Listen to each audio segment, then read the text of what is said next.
and mistake-proof. Even so, it is always wise to double-check your leads before acquiring the ECG. Always check the clips to ensure that there is no debris caught in the teeth of the clip.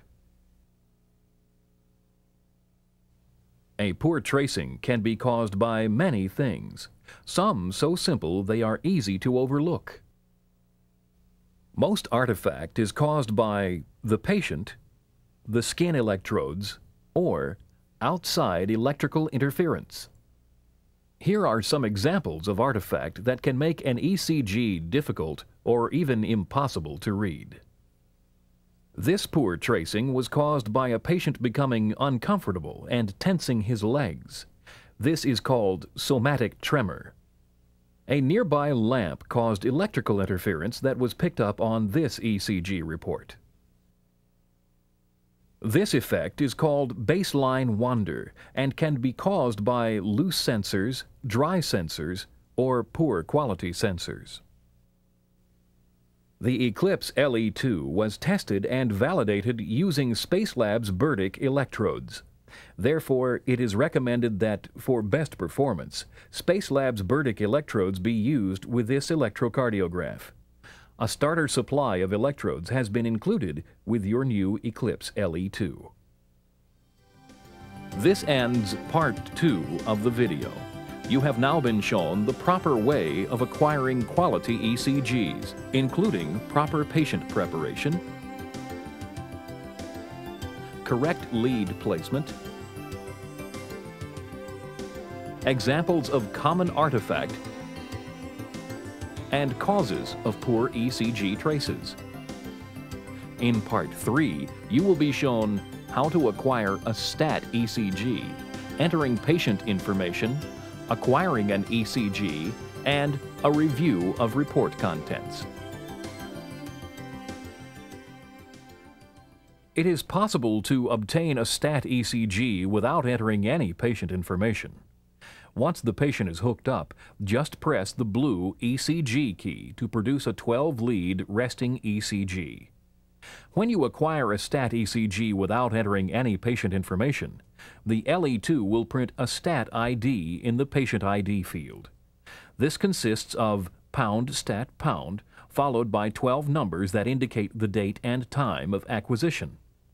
You can then go back into the Edit menu and enter an ID number as well as the patient's name and all other patient information except the age. Although it is possible to obtain a STAT ECG in this manner, most of the time you will want to enter the patient information before acquiring the ECG. To enter the patient information, press the key directly under PAT. This will take you to the Patient Information menu. The first field is Patient ID. To enter an ID number, press and hold the Shift key, located just above the blue ECG key, and use the numbers on the alphanumeric keys in the top row. For example, if you want to enter the number 854, you will depress the Shift key while pressing I, which has an 8 above it, T, which has a 5 above it, and R, which has a 4 above it. If you make a mistake, use the key under the left arrow on the left of the screen to backspace and delete characters. Now press the key beneath the down arrow and scroll to the next patient information entry, Last Name. Type in the patient's last name.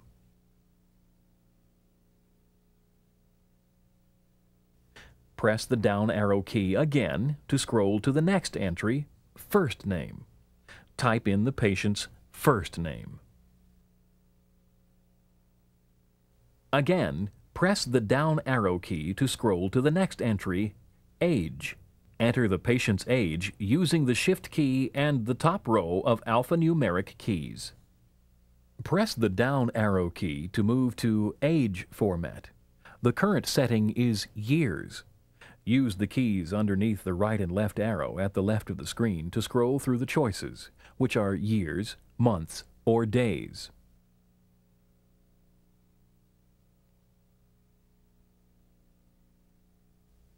Now press the down arrow key again to bring up the next entry field, sex. Use the right and left arrow keys to bring up the choices male or female. Use the down arrow key to move through the remaining patient information fields, filling in the entries as you go. In each field, you will either type in the information, if there is a blinking cursor, or use the right and left arrow keys to make a selection from the list of choices. In the medication field, there are 14 choices. It is better to select unknown or no medication than to leave this field blank. The same applies for class, which is a list of diagnostic classifications. It is better to select normal or unknown than to leave it blank. Remember, use the right and left arrow keys to scroll through the list of selections. After you have filled in all the patient information, simply press the blue ECG key and you will receive a 12-lead resting ECG, complete with all the patient information you have entered. If there is a problem with one or more of the leads, the following message will appear in the display screen. Processing, waiting for good data, and press ECG to override. You are able to override this waiting for good data period by pressing the blue ECG key a second time. Now, whether the waveforms are acceptable or not, a printout will be generated.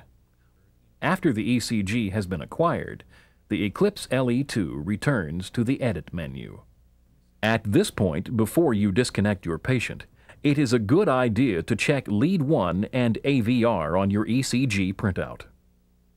The QRS in Lead 1 should have a positive deflection, and the QRS in AVR should have a negative deflection. If this is not the case, check at once for limb lead reversal. Also, check the accuracy of the patient information that you have entered. If you wish to change patient information and reprint the ECG, you may do so now. To do this, press the key under Edit, change any information that needs to be changed, then press the Return key and go back to the Edit menu. Press the key under Print to obtain the ECG with revised information. The only field that you will not be able to change is age.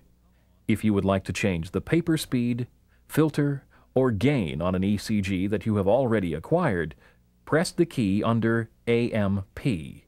Make your changes, and use the return arrow key to go back to the Edit menu. Now you can reprint the ECG with the revised settings on it. Simply press the key under Print. Let's take a moment now to look at the printout just obtained. You will notice that each of the 12 leads, as well as the 10-second rhythm strip at the bottom of the page, are labeled with the appropriate lead identifiers. The date and time are printed at the top center of the printout. Verify that this is accurate. You will be shown later how to change the date and time if it is inaccurate. The top portion of the ECG also contains patient information and, in the case of interpretive models, the waveform measurements and printed interpretation. On the bottom left of the printout, you will see the gain settings for both limb and chest leads. On this printout, the gain is set at 10 for both the limb and chest leads. Also, on the bottom right of the ECG, the paper speed and filter settings are printed. This ECG was done at the standard speed of 25 millimeters per second, and the filters are turned on. This concludes part 3 of the video, where you have been shown how to acquire a STAT ECG, how to enter patient information, acquiring an ECG, and a review of report contents.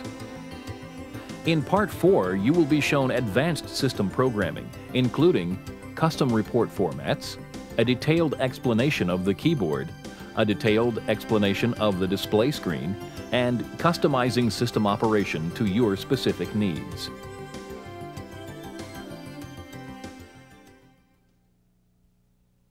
Now that you have an understanding of ECG acquisition, let's go over how to change settings and customize your LE2 to your specific needs.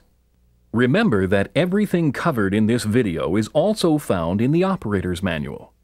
The operator's manual also contains charts of all the various menus and settings, as well as examples of various printout formats. The menu structure in the LE2 is designed to lead you through its various settings, and with a little practice, you will be able to do this quickly and efficiently. First of all, you will need a basic understanding of the keyboard. The keys located along the bottom of the keyboard are known as function keys because they each perform one specific function. Starting at the left-hand side is the blue ECG key. Press this key to acquire and print a 12-lead auto ECG. Press the MAN key to obtain a continuous rhythm report, which is a rhythm strip of the leads that have been selected in the manual menu. The Stop key allows you to stop the ECG printout at any time, whether in auto or manual mode.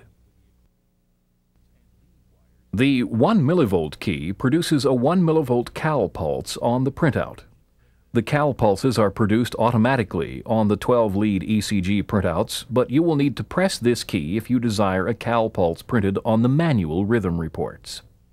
The On Standby key turns the unit on or returns it to the standby mode. Moving up to the second row, the Shift key is the arrow pointing up and is located just above the blue ECG key. You will need to press this key to access the numeric keys when entering numbers such as patient ID or age. It functions just like the Shift key on a typewriter or computer keyboard. The right arrow key just above the On Standby key is used to insert a space when entering data. The alphabetic A through Z keys provide letters when entering data. The top row of alphabetic keys, Q through P, are also numeric keys. When entering data, these keys, along with the Shift key, are used to enter numbers. The unlabeled soft function keys located just below the display screen are used to select menu options that are displayed on the screen.